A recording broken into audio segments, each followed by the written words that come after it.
Pernah gak lu kepikiran, kenapa dari ribuan spesies makhluk hidup di bumi, cuma manusia yang hobi ngebangun rumah ibadah, punya ritual, dan percaya sama sesuatu yang gak kenyataan?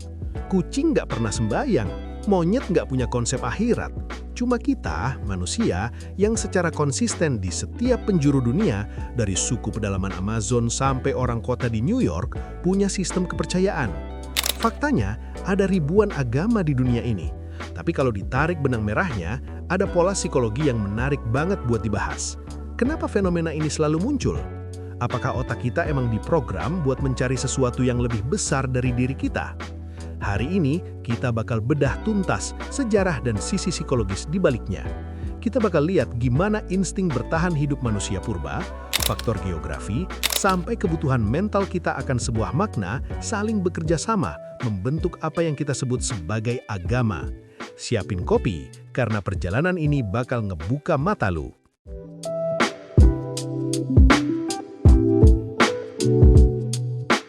Oke, kita mulai dari pertanyaan mendasar. Kenapa fenomena agama itu muncul? Salah satu akar awalnya ada pada cara kerja otak kita yang disebut sebagai sensor sosok atau pendeteksi keberadaan makhluk lain. Bayangin nenek moyang kita puluhan ribu tahun lalu lagi jalan di hutan gelap, terus dengar suara ranting patah di belakangnya.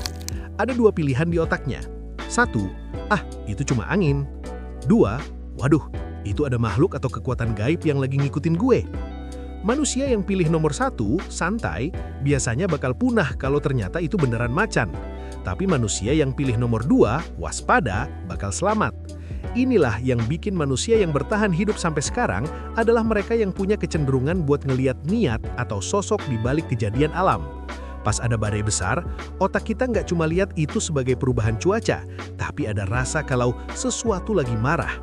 Pas ada musim panen yang bagus, kita ngerasa ada sesuatu yang lagi baik sama kita. Fenomena psikologis inilah yang pelan-pelan membentuk narasi tentang kekuatan luar biasa di luar manusia. Jadi secara alami, otak kita emang lebih nyaman punya alasan siapa yang ngelakuin daripada gimana prosesnya.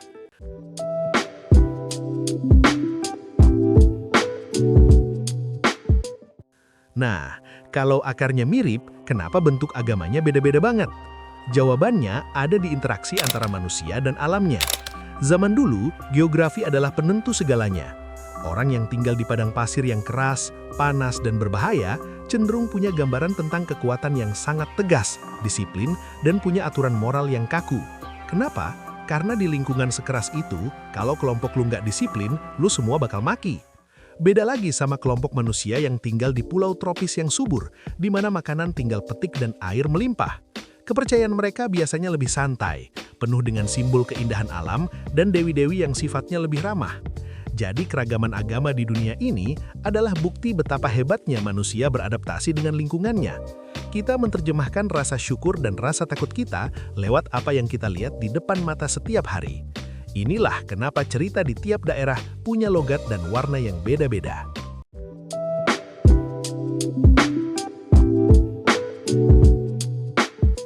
Seiring berjalannya waktu, manusia mulai hidup dalam kelompok yang lebih besar, dari ratusan jadi ribuan orang. Disinilah fungsi sosial agama mulai berkembang. Dalam sejarah, kita lihat kalau agama seringkali menjadi lem yang menyatukan orang-orang yang nggak saling kenal. Bayangin lu hidup di kota kuno yang nggak punya polisi atau CCTV. Apa yang bikin lu nggak nyuri barang tetangga lu pas dia lagi tidur? Jawabannya adalah keyakinan moral. Munculnya konsep kalau ada kekuatan yang maha melihat, bikin orang jadi punya kontrol diri. Lu berbuat baik bukan cuma karena takut ditangkap prajurit raja, tapi karena lu percaya ada nilai abadi di balik perbuatan lu. Ini adalah lompatan besar dalam peradaban. Dengan adanya nilai-nilai bersama ini, manusia bisa bekerja sama ngebangun piramida, ngebangun sistem irigasi, sampai ngebangun negara. Agama ngasih aturan main yang bikin masyarakat jadi lebih tertib dan punya tujuan yang sama.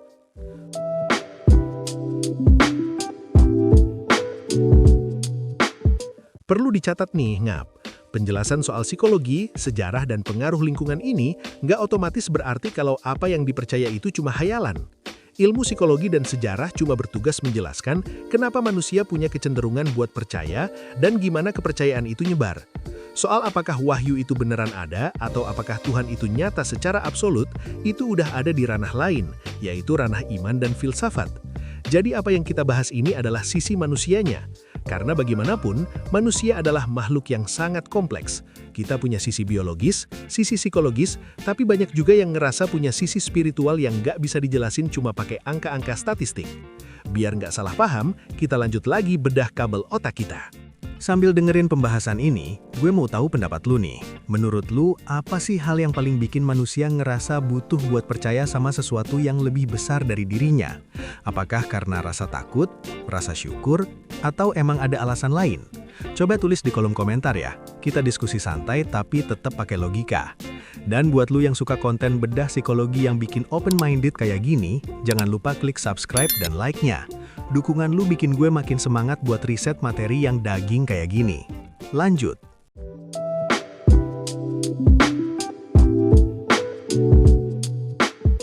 Ada riset menarik di dunia kedokteran saraf. Ternyata saat seseorang melakukan aktivitas spiritual kayak meditasi atau doa yang khusyuk, ada bagian di otaknya yang padam sementara, yaitu bagian yang ngatur ego dan batasan diri. Efeknya apa? Orang itu ngerasa nyatu sama alam semesta atau ngerasa tenang banget. Ini nunjukin kalau secara biologis, tubuh kita emang dapat manfaat dari praktek spiritual. Beragama atau punya keyakinan tertentu seringkali jadi mekanisme penyembuhan diri atau self-healing yang paling tua di dunia. Di tengah hidup yang penuh ketidakpastian dan stres, keyakinan ngasih kita rasa aman. Otak kita itu paling nggak suka sama yang namanya ketidaktahuan. Kita lebih milih punya jawaban meskipun sulit dibuktikan, daripada nggak punya jawaban sama sekali dan hidup dalam kecemasan.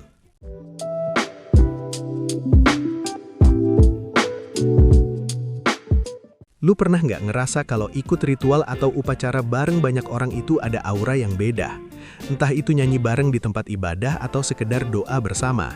Secara psikologi, ritual itu punya kekuatan luar biasa buat nurunin tingkat stres. Ritual ngasih kita struktur. Saat dunia di luar sana berantakan, ekonomi sulit, politik kacau, ritual agama tetap sama. Gerakannya sama, kata-katanya sama. Kepastian ini bikin otak kita ngerasa tenang. Selain itu, ritual bareng-bareng bikin kita ngerasa punya keluarga besar. Rasa memiliki ini penting banget buat kesehatan mental manusia sebagai makhluk sosial. Jadi nggak heran kalau ritual tetap bertahan ribuan tahun, karena fungsinya sebagai penstabil emosi itu emang nyata banget buat manusia.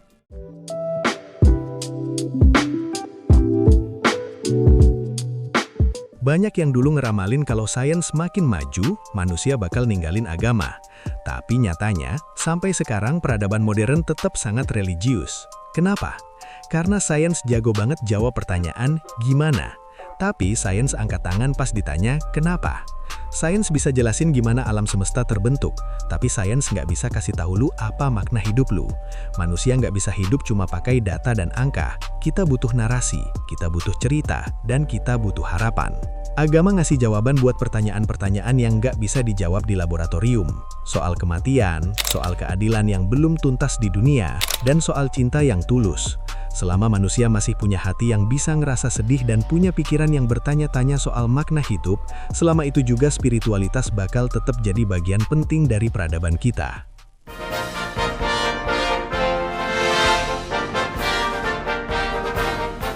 Jadi, kesimpulannya, kenapa agama selalu muncul di setiap peradaban? Karena itu adalah hasil interaksi yang sangat dalam antara cara kerja otak kita, kebutuhan kita buat hidup rukun, faktor lingkungan tempat kita tinggal, dan usaha kita buat nyari makna di tengah luasnya alam semesta ini. Memahami sisi psikologi dan sejarah agama nggak seharusnya bikin kita jadi sinis. Justru ini bikin kita lebih menghargai betapa luar biasanya perjuangan nenek moyang kita buat mencari pegangan di dunia yang sulit ini. Perbedaan cara kita memanggil Tuhan atau cara kita berdoa sebenarnya adalah bukti kalau kita semua punya satu kesamaan. Kita semua adalah makhluk yang haus akan makna. Apapun keyakinan lu, yang paling penting adalah gimana keyakinan itu bikin lu jadi pribadi yang lebih tenang, lebih empati, dan lebih bermanfaat buat orang lain. Karena pada akhirnya, peradaban besar nggak dibangun di atas seberapa keras kita berteriak paling benar, tapi seberapa besar kita bisa saling menghargai perjalanan spiritual masing-masing.